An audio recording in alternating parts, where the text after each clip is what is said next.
Hey everybody, welcome back to a little bit more good old Kingdom Hearts R8 Chain of Memories. Now, this is Rebirth. We've taken control of Riku, and I'm a little sad. Guys. Took a couple days off from recording the game because I hit the biggest roadblock in my life. A recording failed, and then I got mad. I was about 25 minutes in, and I'm a prima donna. I'm also a little bit ahead in recording. I'm like, fine, I'm taking a break. I was really happy about it too, because there's a room that required like a red 0, and then I didn't have it, so I was gonna be like, be right back, guys, and then first battle I got into, as I said, be right back, beat it within 5-10 seconds, dropped the exact thing I needed, and I kind of lost my shit. We were having a great time, we had this really good pace, and that's gone. But I want to at least mention it, because it's still real to me, damn it. As a result, I would say that would be bad, because it spoils things for me, but I played this already, as you would expect, so we don't have to really worry about that.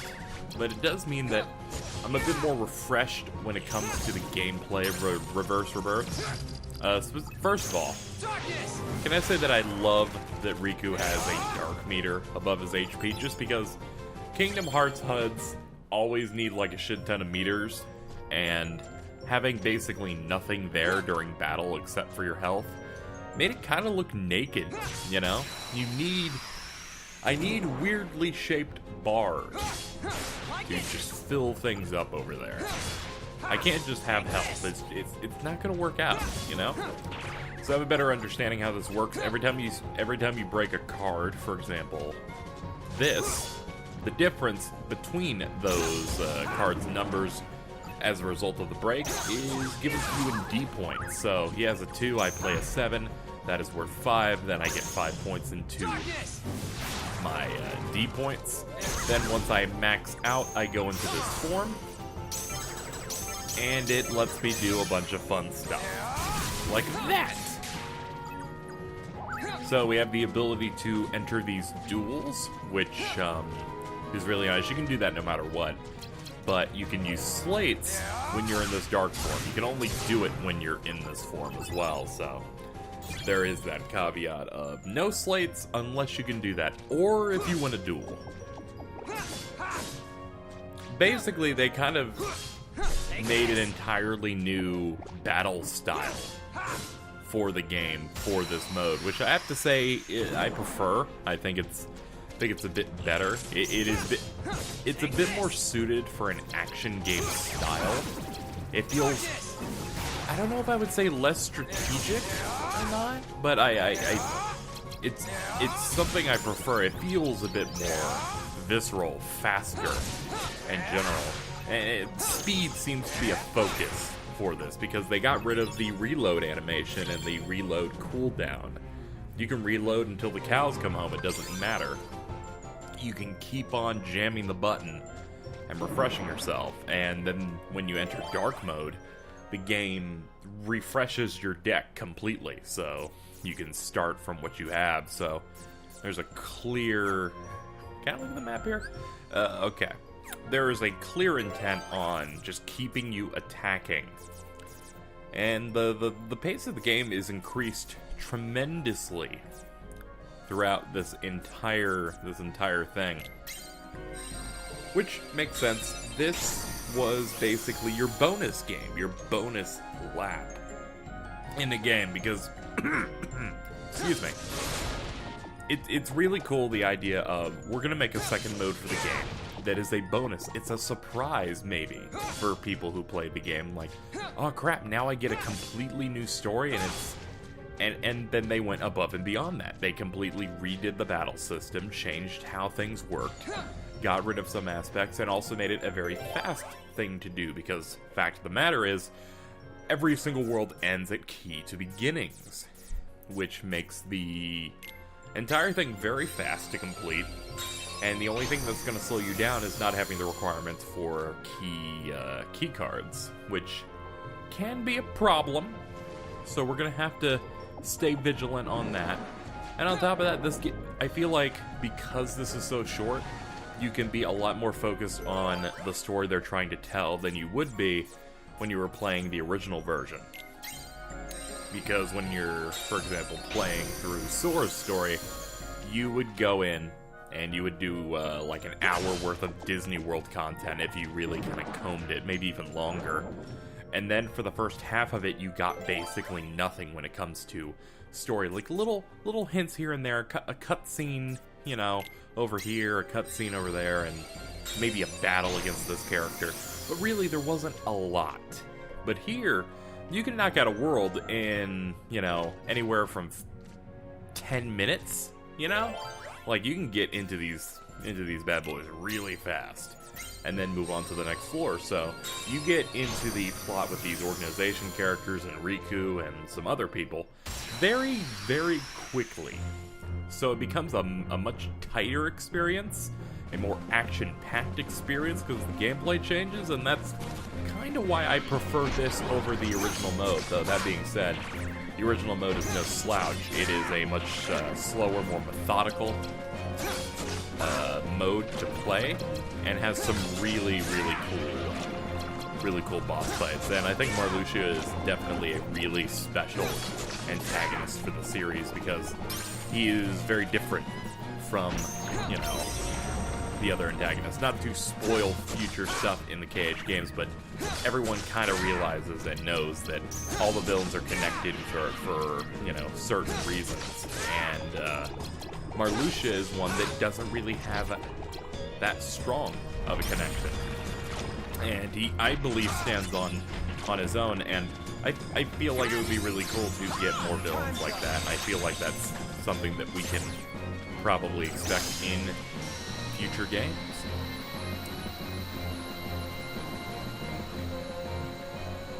That was good. You know, I usually have an issue like talking. For some reason, it's hard to throw your feelings out, and I think I actually threw out some, you know, some good shit in that. Also, this is going to be a super short mode, as mentioned. We're less than 10 minutes in. We've beaten Parasite Cage, and we're ready to go. We're ready to get the hell out of here. Now, one thing that's also interesting and, you know, is another attention to detail type of thing, at least I think it is that because there's no story involved and it's just Riku going in and taking out a boss, they don't throw you into the Conqueror's Respite, because the way the story is framed when Sora goes through it is he meets Pinocchio, and then he eventually has to save him, take out this Parasite Cage, if you want to use this world as a backdrop, as an example. And then when he beats it, he's like, alright, time to leave, and then it transitions into this room, into the Conqueror's Respite, which is the room that transitions us into the next floor. And I think it makes sense that they wouldn't immediately drop us there. I don't have that much of an issue with it, because it doesn't take that long to get across the room. It's kind of inconvenient, but I like it.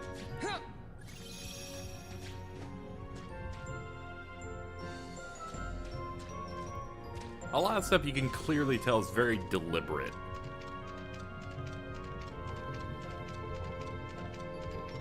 I don't even know what this is. Is this like... is the pink stuff bones too? Or a stick?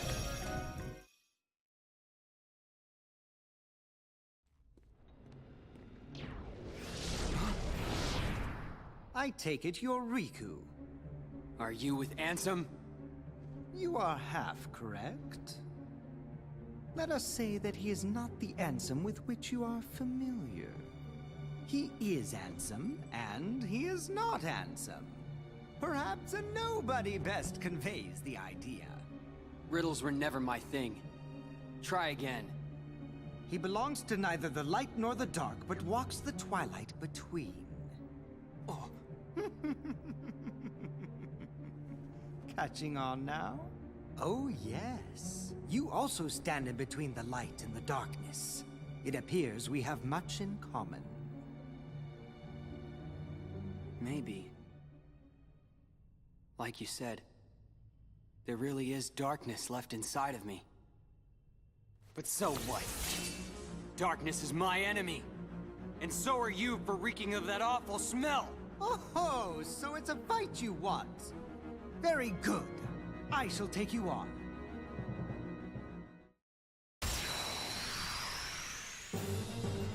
You know, for a scientist type, Vexen's always kind of ready to go. I like him. I also like when he goes, "Oh yes." Alright, let's wait for what he plays.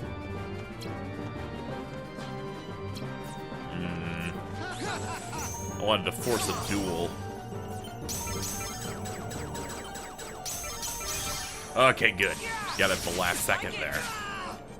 Feels good, man. Take this. Alright, his shield is going to be a bit of a problem. How about this? Give us a second chance. We may need that.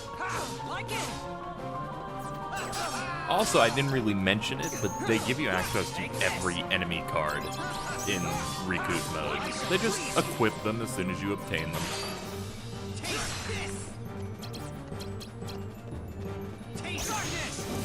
Ah, this is what I want.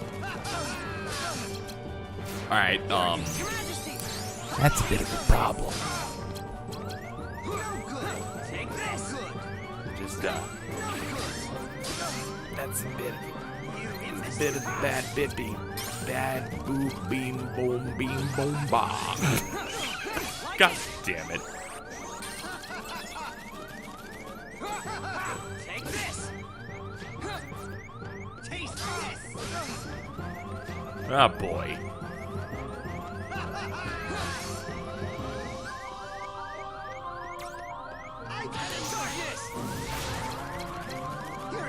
Okay, this could work.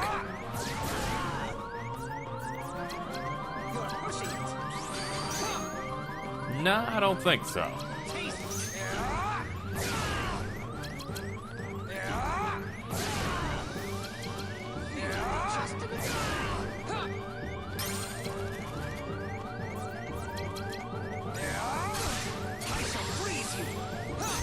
Now break that. Focus.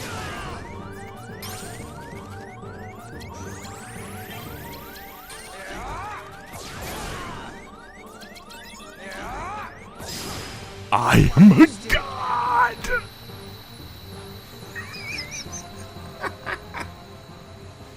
Oh my god.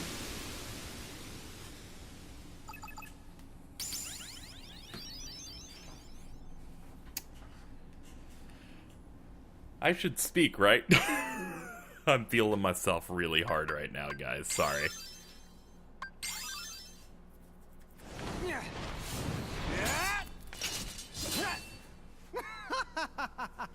I find coursing through you there is a darkness of formidable power growing, well worth the trouble of aggravating you. All this excitement has provided me with invaluable data. What? Many thanks, Riku.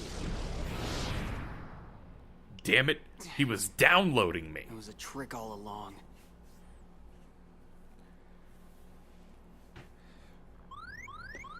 Riku, you worked very hard there. Oh, I thought it was gonna say 1 HP, it's 3. And the way they display HP numbers is weird.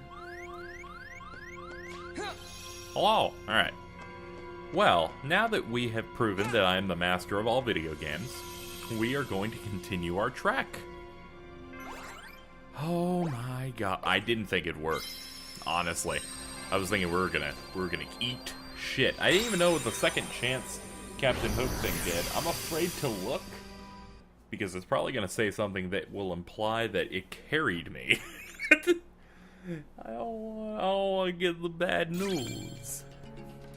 I want to feel like a god that just been played keep away until Dark Firagas completely decimated Vexen. So let's have a look here. I will spoil it. Captain Hook. Retains 1 HP after a critical hit, provided you have 2 or more HP left. Yeah, but it also said 3 uses. So it says retains after you. Okay, so it didn't even fire then. So in the end, it was all skill because it said I had 3 HP earlier. So what have we proven? I'm the best there is. You can't touch me. Alright, get back to this shit. You know what? There's something I want to talk about. With this series, I kind of talk about stuff going on with Kingdom Hearts in general with the series, which it's kind of like breaking the whole thing because I ended up talking about future entries, but I really go broad strokes, so I'm not like saying, oh, this is the end of this and, you know, this character and this. Like, no, it's more like the existence of the video game. We have talked at length about, oh man, we're at this exciting time where they can show more of the next Kingdom Hearts game, potentially next month at E3. That would be in June of 2017. Now, in between recordings, rumors have popped up. And by rumors, I mean someone who is an alleged insider in the gaming industry has a source, and that source has said certain things. And these things pertain to Kingdom Hearts 3. On top of that, the person had a decent track record when it comes to rumors within Square Enix. He threw out a lot of information about Final Fantasy 15 that was correct and consistent before the game was officially released for, I think, like several months. So there's no reason to really... There's more on his side than against him. There's nothing against him as far as I can tell from the limited research I did. It was a Spanish-speaking lad over on Twitter who basically said that the team behind Kingdom Hearts 3 is planning to reveal the game once again with a brand new trailer during E3 this year, and is going to be releasing the game in 2018 no matter what, which means that things may be cut to make sure it hits that release date, which means they could very well throw out a date of 2018 at the end of the Kingdom Hearts 3 trailer they show. In addition, they said that they were having trouble with development of the game because this is a team going from developing from the ground up a AAA 3DS game to a AAA PS4 game where the scale has not been larger, and they are learning a brand new engine from the ground up. So as a result, things have been difficult. They actually wanted to release this game this year, at the end of the year, but things got in the way. They also wanted to, bring out a trailer in April and then start a media blowout, but that didn't work out. But basically, based on this information, the big Kingdom Hearts 3 would be released next year, and to make sure that it reaches that date, Square Enix said, you will be cutting content, you will be making sure this comes out on time. Some can say this is similar to the Final Fantasy 15 situation all over again. I've seen a lot of people who are very doom and gloom about this, of like, ah crap, it's going to be unfinished, because the way the person said it, because people are translating this via Google Translate, they said that the game will be incomplete when released, which, first of all, Square isn't even going to know that.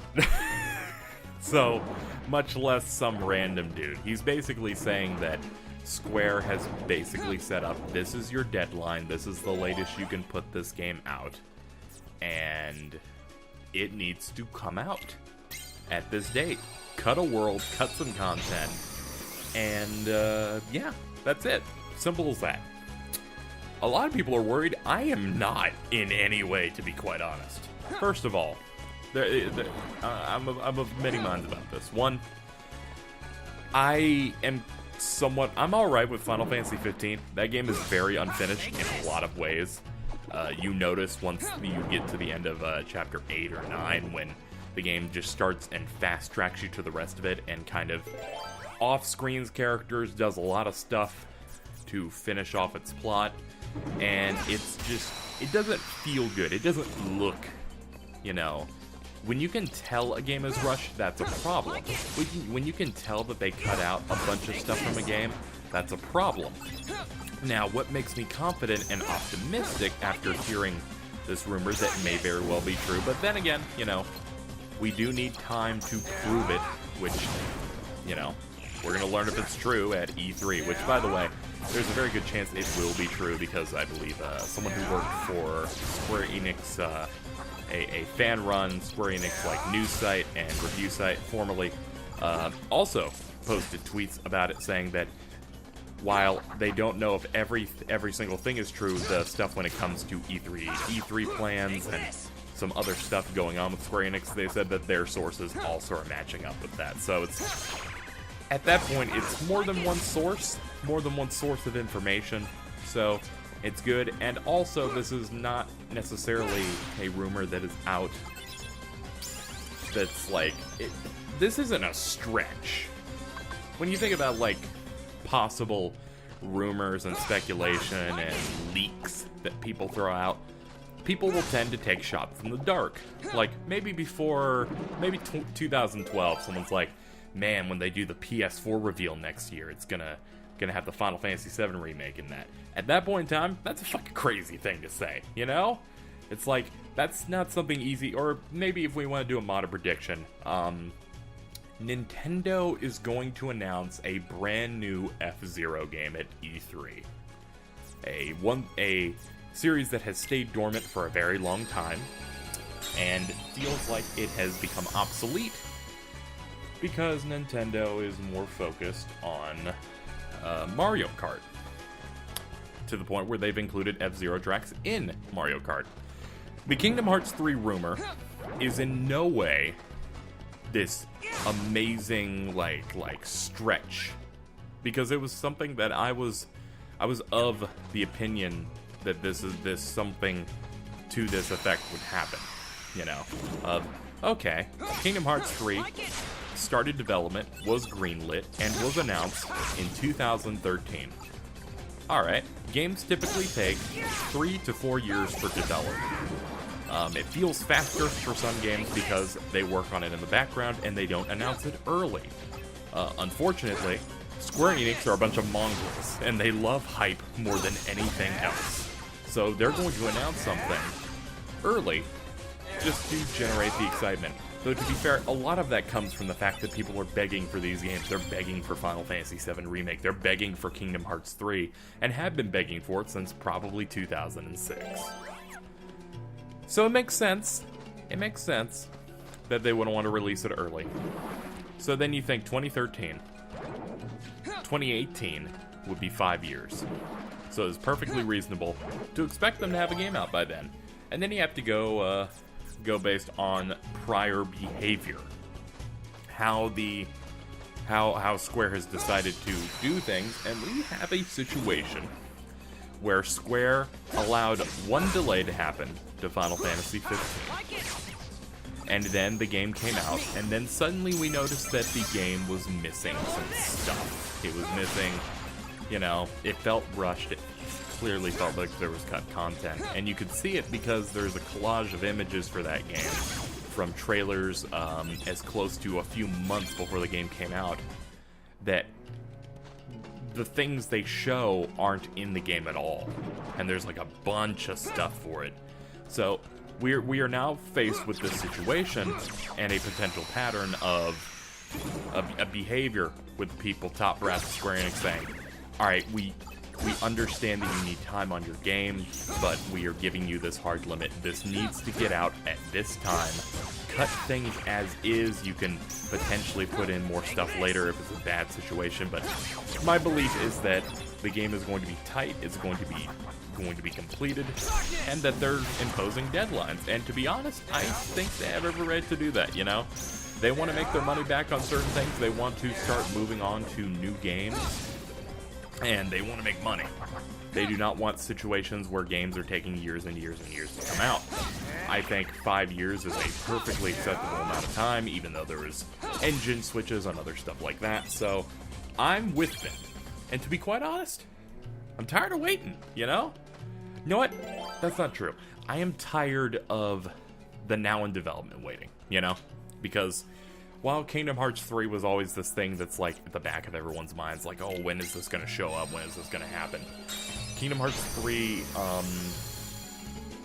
wasn't as bad a situation until 2013, because you would have other games to look forward to.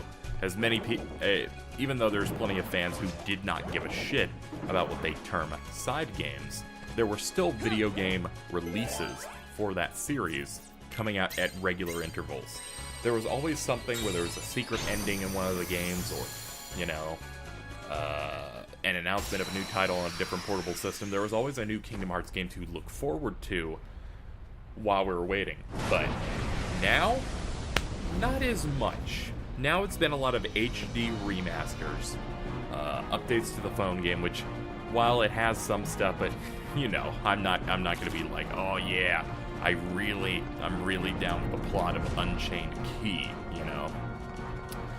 But waiting for KH3, waiting for the next big, exciting title, has been really bad, because it has been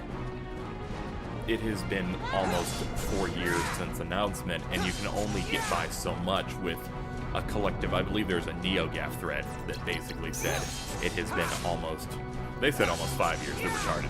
It's been almost 4 years since Kingdom Hearts 3 was announced, and we've gotten, like, I think it was at most not even 7 minutes of footage for the game. And that is bad. That's not great, you know? It's, for some reason, it's like when you've been waiting for a long time for the next big console Kingdom Hearts game from the ground up, and then on top of that, you're, you know, being spoon-fed a couple screenshots every 6 months. It's rough.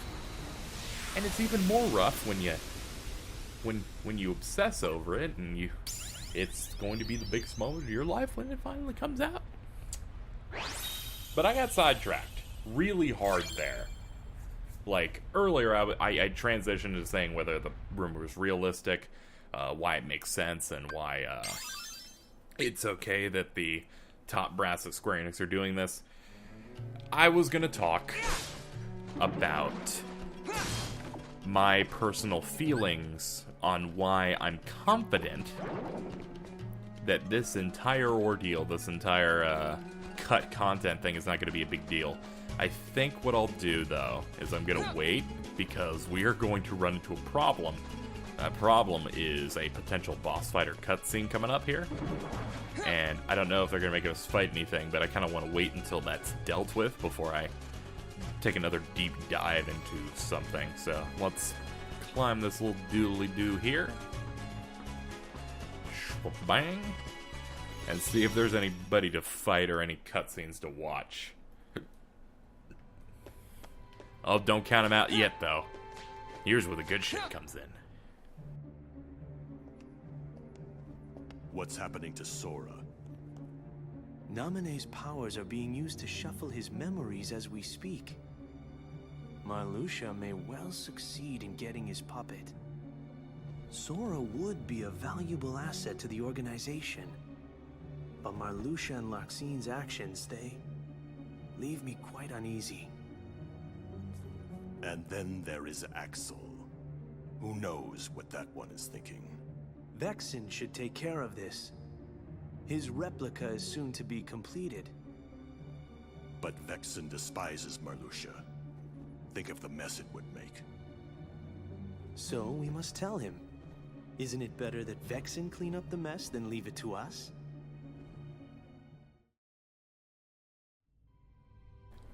And I guess that's our explanation as to why Vexen becomes a bit more aggressive towards Marluxia. It's like, I must come up with my own plans to take down Marluxia. He's like number 12 in the organization. Fuck him. I'm a scientist. Yes. So I wanted to talk about why I personally think the cut content with the next Kingdom Hearts game is not as dire as people think. Because, I don't know if you know this, there's cut content in Kingdom Hearts games all the time. Now, I actually was doing research on that because I was going to talk about it in today's video. Let me pull it up again. It's over here on the wiki. And by, like, I say I prepared, but then again, you know, I don't have it here, but here it is. Removed content in the Kingdom Hearts series. And I'm going to list everything here. So, prominently removed content. Bahamut.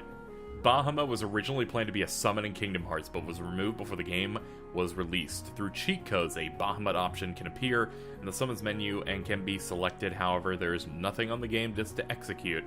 The game will crash when you choose it. So, I didn't read that until just now. I am so mad. Oh my god, that would have been the best. Because, like, they totally would have used Final Fantasy X's version when you think about it, because they're like, oh, that's the popular one. Dude. That would have been the best. But it didn't happen. Let's talk worlds. Disney Castle. As seen in the game's beta trailer, Disney Castle was originally set to appear as a playable world in Kingdom Hearts 1. It was removed for unknown reason, but the world can be accessed via cheat codes as areas of the world exist from the game's opening cutscenes and can be seen in the world map. That always bothered me as a kid, being able to see Disney Castle on the world map but not being able to access it. It seemed asinine. It seemed like, why would that be like that, you know? Like, why would they show you the world, but for it to be out of reach? So clearly, they were going to add it in as being a fun world to explore, you know? Who knows what they could have done with it? Maybe have some Heartless show up in it, do something with it. Of course, we eventually get to explore it later in the series, but it didn't have it there. Next, we have Crumbling Island. An area known as the Crumbling Island was meant to appear at the end of the world as the setting for the final battle between Sora and Riku before the battle with Ansem. It appears as a remnant of Destiny Islands consumed by darkness. So basically, before you'd have your Ansem fights, potentially instead of having to fight Ansem in his stand the Guardian, you would instead fight Riku first. You fight a dark Riku version, similar to the Hollow Bastion battle. You would just do that, and then it would transition, and it was like a whole Crumbling Island stage with platforms and stuff like that. Next up, Pride Lands. The Pride Lands from the Lion King were going to be a world using Kingdom Hearts, but was removed due to the software having difficulties portraying convincing quadrupedal movement and needing another collision detecting engine for the level. So basically they needed a completely new engine to do collision detection and making it so it was convincing that Sora could, you know, basically be a lion, and, you know, they could use a bunch of characters that are on four legs running around doing combos. Of course, many astute people who know the series know that they eventually managed that with the engine that is used for Kingdom Hearts 2. They finally had that breakthrough. But, we were supposed to have it there, but I guess they gave us the best compromise by giving us access to the Simba summon. Let's see, they have something here about how the logo is going to be different, but who cares about that, really? You know. Assault Rider. The Assault Rider was going to appear in the Kingdom Hearts, but was removed because it didn't fit any of the worlds. Now, the Assault Rider, if I remember right, is a boss in Kingdom Hearts 2? If I'm right, that's the Assault Rider.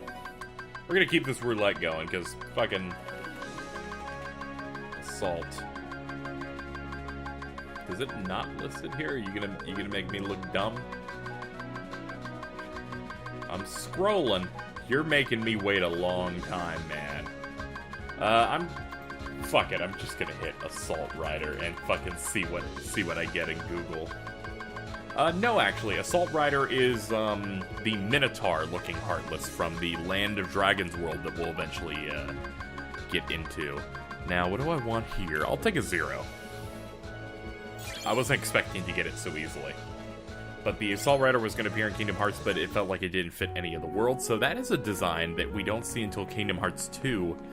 That's actually a pretty strong design, but it's interesting that they had the design ready and said, oh, no. Not yet. You know, doesn't fit any of the worlds. And then it, you know, appears in the Land of Dragons later on. There's some different stuff in here, like You know, the Destiny Islands, you know, Sora inserts his Keyblade into its keyhole and some other stuff from an E3 2001 trailer, but ultimately, that's not the big... It's not the big stuff.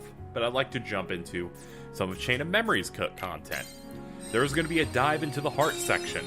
If you don't know what Dive to the Heart is, it's being on top of those large towers with the stained glass Disney and character art on them, and that's where you pick the sword, staff, or shield. There is going to be a section for that, which means they could have potentially introed the game with it instead of Traverse Town, just to say, hey, here's your tutorial.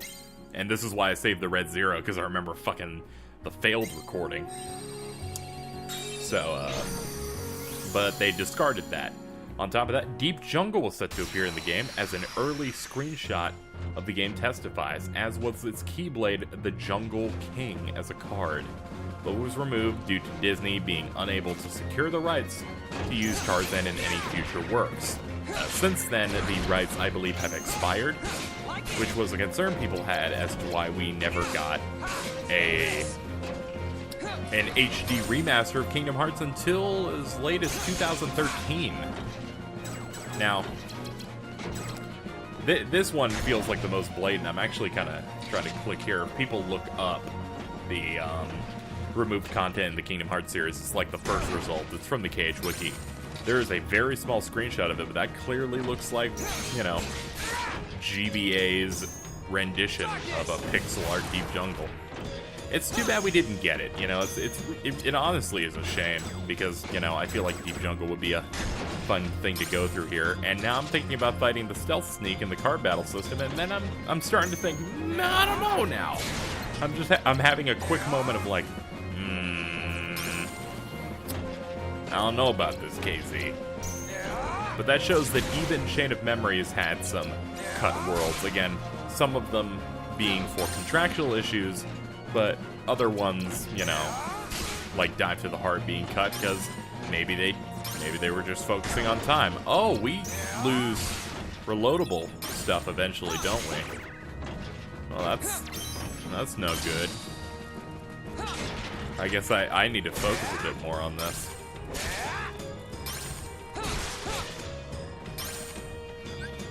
We're gonna need you.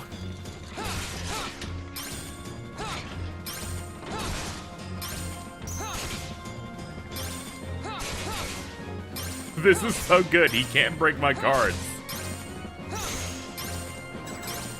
This is so stupid.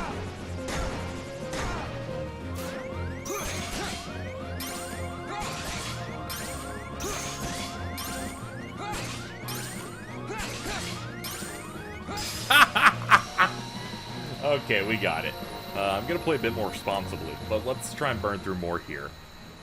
Also, fun fact, Chain of Memories was going to have 3D cards rather than 2D cards, as seen in the beta screenshots, and also an S-shaped icon featured on the player's deck.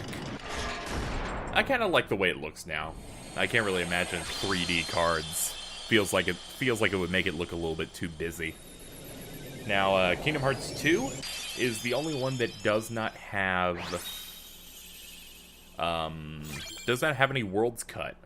The major things that were cut are various different scenes are shown, a couple of different reveals, unused models, as well as an unused summon that was planned because they had the models for Woody and Buzz Lightyear from Toy Story.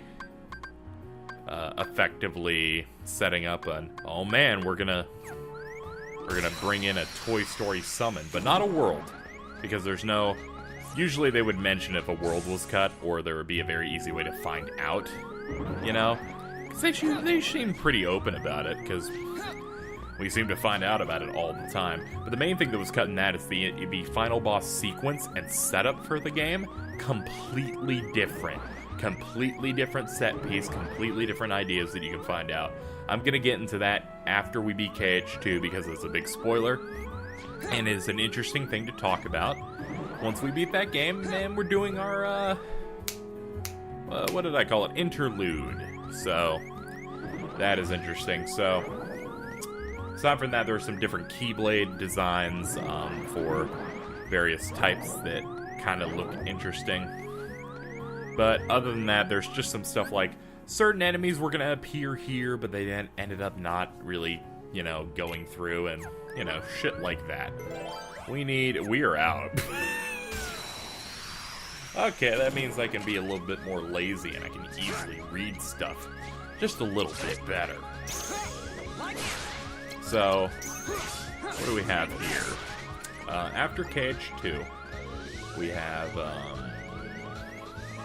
Kingdom Hearts 358 Days Over 2, which is yet another Kingdom Hearts game. This was on DS, and the game had some altered enemies and other stuff, but the main thing that was missing from it was Pinocchio's world. Also, we just got a random Joker. I'm going to save that thing forever. We are not using it unless it's an absolute emergency. Can I get more enemies? Thank you. Oh my god, I just realized that if I need to get out of this room. I just realized that I have like no health.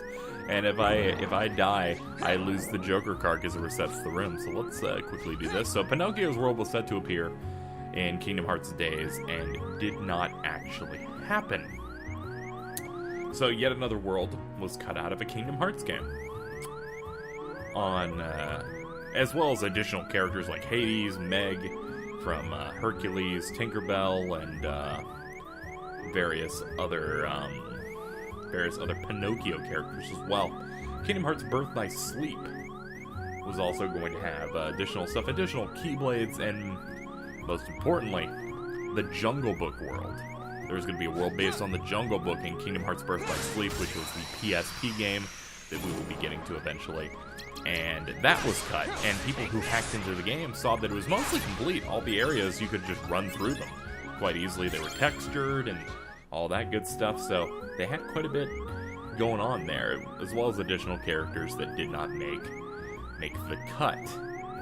And then we have Kingdom Hearts Recoded, which has had nothing cut. To be fair, they should have cut the whole game. To be fair, there wasn't a lot going on there, and from a story standpoint, the gameplay of that game is pretty superb for DS. And the command deck style, which we'll get into once we get into those, but not a lot cut there. Now let's move on to the last thing. Kingdom Hearts Dream Drop Distance, which is the last big game, unless you want to count 0.2, which you can. You can count that.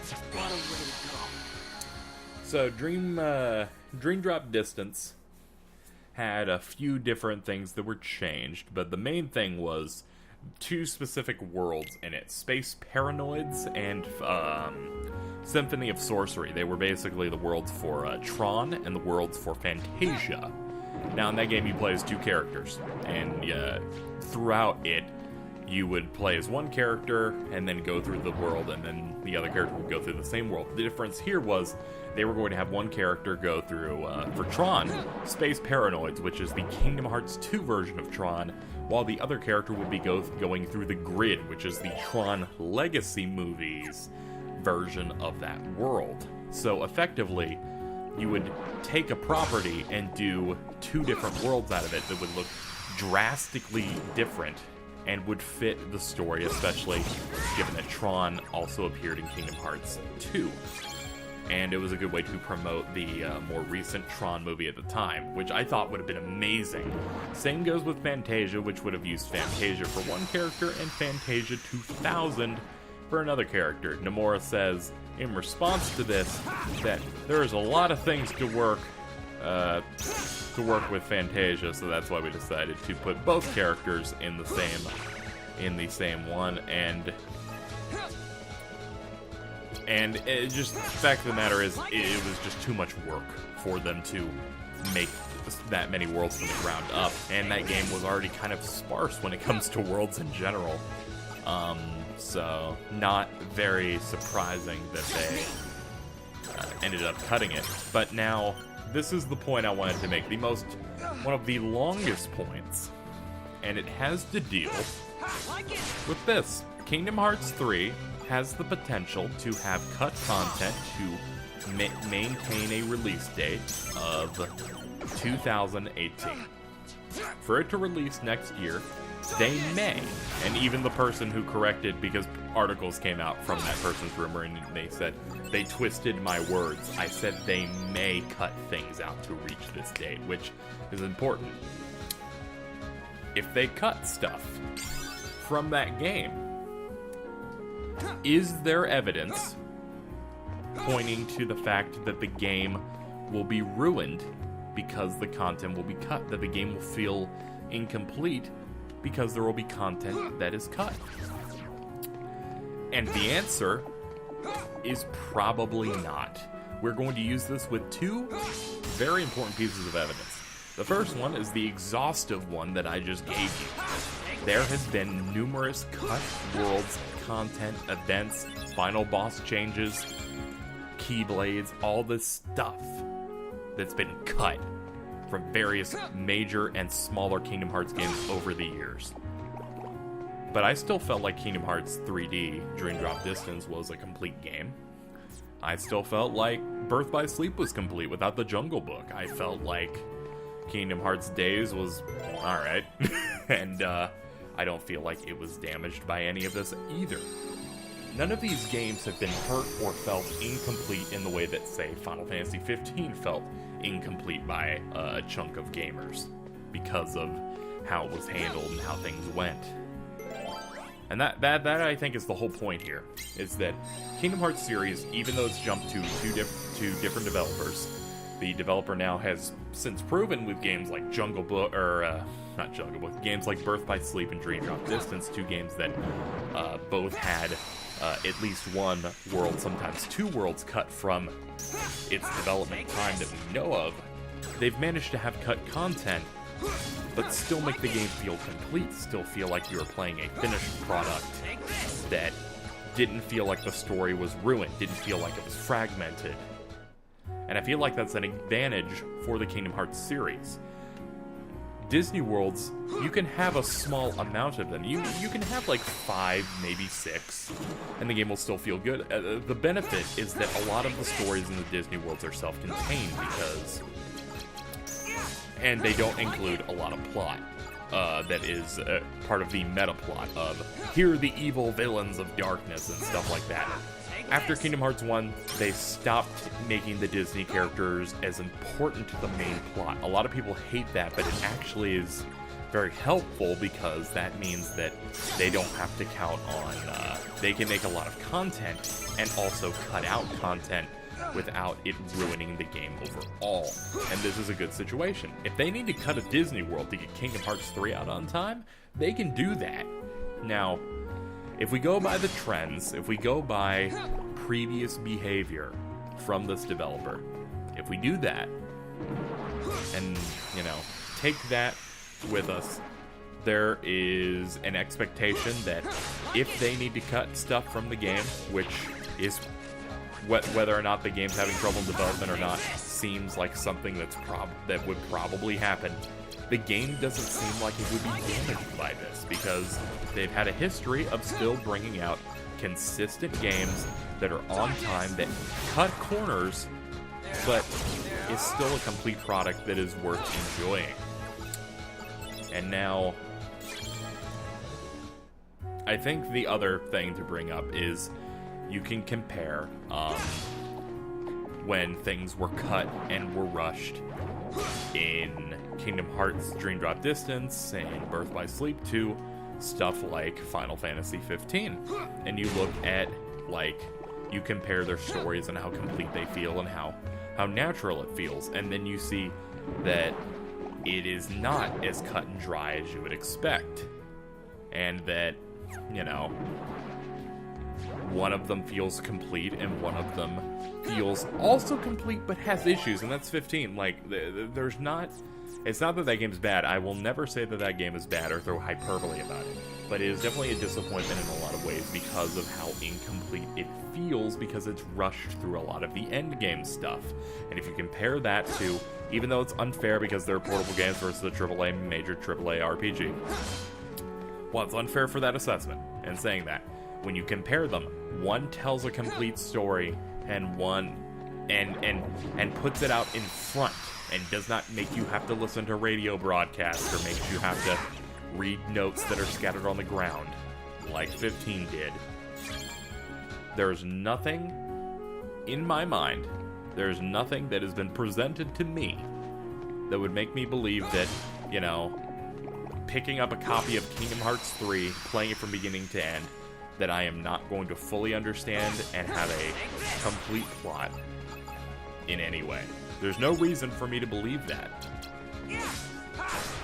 Now, there's really a third example. A third example that shows that, you know, how I think that they are not going to get screwed over if they have to cut content. And that is the fact that Kingdom Hearts 3 has shown us fucking nothing! It's a suffering thing, but it's also played to their benefit. When you think about what they've shown us clips of Twilight Town, a world that has been in a previous game. And it looks like they've gotten a lot of those areas done, you know. So, not surprising. Don't think it's very hard to recreate that world. It's not even that huge in Kingdom Hearts 2, and I don't feel like they would, you know, expand on it that much anyway. They've shown us a Hercules world, which seems to be completely done if you go by what they've shown us. They've shown us a couple of clips from various areas within it that have a nice look of polish. They have shown us a world for Tangled that showed basically one zone, and they went to different parts of it over the, like, 2 trailers it was featured in. And they've announced a Big Hero 6 world, like, 2 years ago. That's it. They haven't shown us anything. You want to talk about 15's problems? Final Fantasy 15 had a problem where, oh my god, it just got a second Joker. That's not its problem. This is a happy day for me, though. Now, 15's issue is that they were so open, and I say this in hilarious air quotes, open with their development by showing us trailer after trailer, gameplay preview after gameplay preview, live stream after live stream of stuff that didn't end up in the game. For once, Nomura's not showing shit off actually worked out because we've seen so little of the game that the only time they show us something, it's clearly something that's going to be in the game. So, in the end, when you're playing the game, you're like, oh man, where was this? I was excited for this. You're never going to have that feeling either. So, in conclusion, ladies and gentlemen, in conclusion, I believe that we are going to be fine. Believe that everything's gonna be okay. Okay hand emojis all around. We are not going to have any issues with Kingdom Hearts 3. It's gonna release. It may have cut content, but I don't believe that'll hurt the game in the slightest. Or I could be wrong, and it could be the worst thing ever, and I will kill myself. I promise you. Surprised? Okay, I don't promise you, but you know what I mean, man. That's After all, I look just like that's you. 2 Rikus. I'll tell you what I am. I'm an exact replica of you that Vexen made from your data. So you're a fake me. Not a fake! I don't care if you're real. You're not better. We share the same body and the same talents. But there is one easy way to tell us apart, though.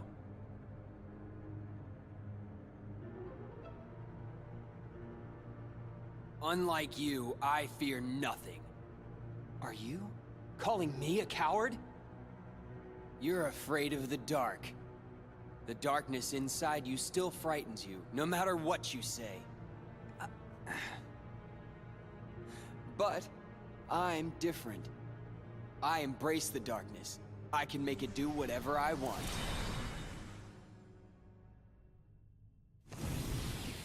So, I can wipe the floor with you.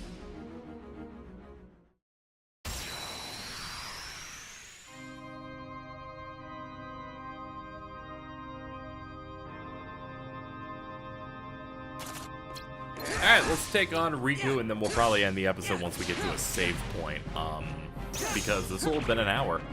This has been one of the more fun episodes to make, obviously, because I have a lot of fun talking about the series and also just about how game development stuff comes in. I feel like I've seen a lot of YouTubers who do like Kingdom Hearts 3 discussion videos and stuff like that, who have just kind of reacted in this very overly scared way and kind of make it feel like, oh no, things are doomed when it comes to the game, because stuff may get cut. And I'm looking at it and I don't see it. I feel like, you know, it's that moment where you kind of look at the information in front of you and you think about it.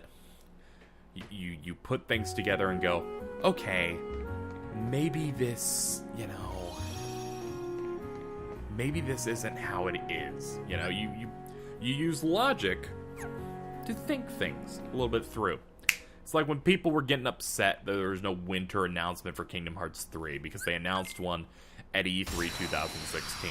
But then I sat back and thought, okay, well, they didn't put one out. At most, we got like a screenshot or two. They didn't give us anything. What has happened since then? Final Fantasy 15 got delayed 2 months, which delayed the release of 2.8. They went on record saying that they did not want to show any more Kingdom Hearts 3 until well after 2.8's release. And on top of that, we got information about how they apparently, I don't know if I mentioned this in the video so far, that they had wanted to release Kingdom Hearts 3 this year and do a trailer in April. Actually, I didn't mention it in this episode, but they had mentioned that before, and it just didn't work out. I'm gonna die multiple times. I have no health. No HP, boys. Damn it. I had no HP. What are you gonna do? Anyway.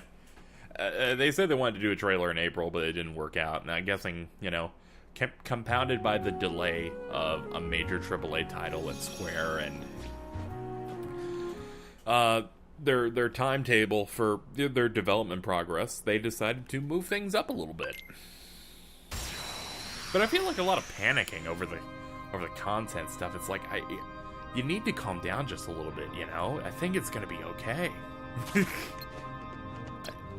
There's nothing that would, you know, make me feel like they're going to deliver some lesser product, because they've never done that. They've given out meaty games for the Kingdom Hearts series, you know, no matter what. That hasn't really changed. And I don't think it's gonna change when we're at the most important title of the series.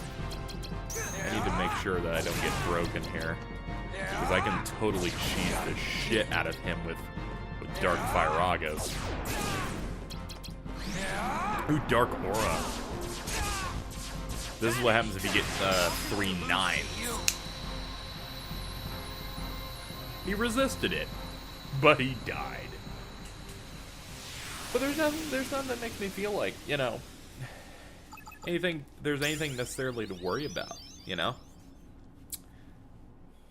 But I feel like we should do that more often, you know? Think things through a little bit. Then again, I'm an optimist. When it comes to games and gaming, I'm an optimist about a lot of stuff. Hey, fake! I'm not a hater. I thought I heard you say you were gonna wipe the floor with me. Don't forget, I'm still new. I'll get stronger and stronger. The next time we fight, you're finished. He's like, don't worry, I'm new to the job, bruh. It's alright. I got a strong noggin! Like, what's going on? It's nice having darkness on my side. Did you not see when I used so Dark Aura? missing out. Never mind. How could you be scared of something that can be so thrilling? Enough! So now the coward is playing tough. So long, real thing. Hope you don't miss me. Come back!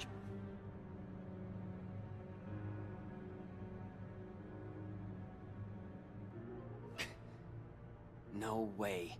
I'm not a coward. I'm not scared, guys. Don't make fun of me. My name's Rico and I like peanut butter and jelly. Meanwhile... Stupid fucking shit. So, how was the real thing? He's spineless. In no time at all, I'll be better than him. In the meantime, would you be interested in meeting another who's considered a hero?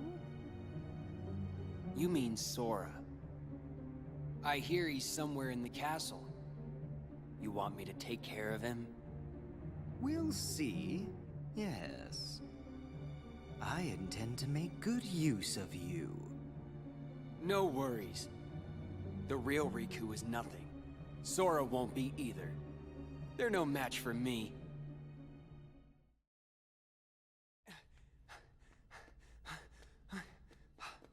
Come out! Show yourself, fake! Fake? Oh no. That's not exactly the right word.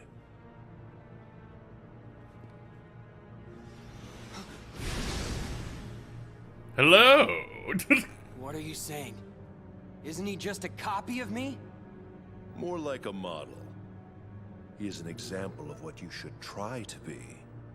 He accepts the darkness. Just like you once couldn't help but accept me. But now you are afraid. Perhaps you are the one who is being fake. Fake when you pretend to have no fear. When have I been afraid of the dark?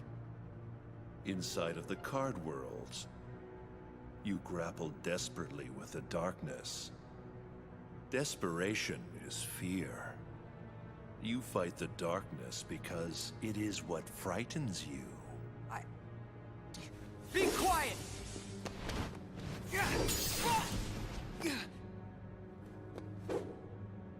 Stubborn boy. Then continue your fight if you must. Eventually you will learn. You cannot resist the darkness.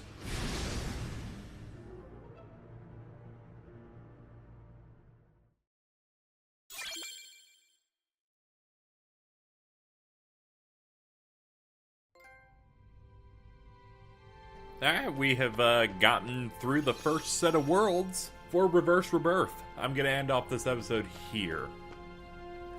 I'd like to thank you guys for putting up with me and having listened to my in my opinion, great discussion on KH3. And my thoughts on Rebirth as a whole and why I think it's very good. So, we are going to continue this in the next episode. For those wondering about that failed recording, it ended right as I beat that Riku clone, so we made up all the progress. It took longer to get there, though, but I feel like it turned into a really good video. Thank you for watching. I'll see you next time.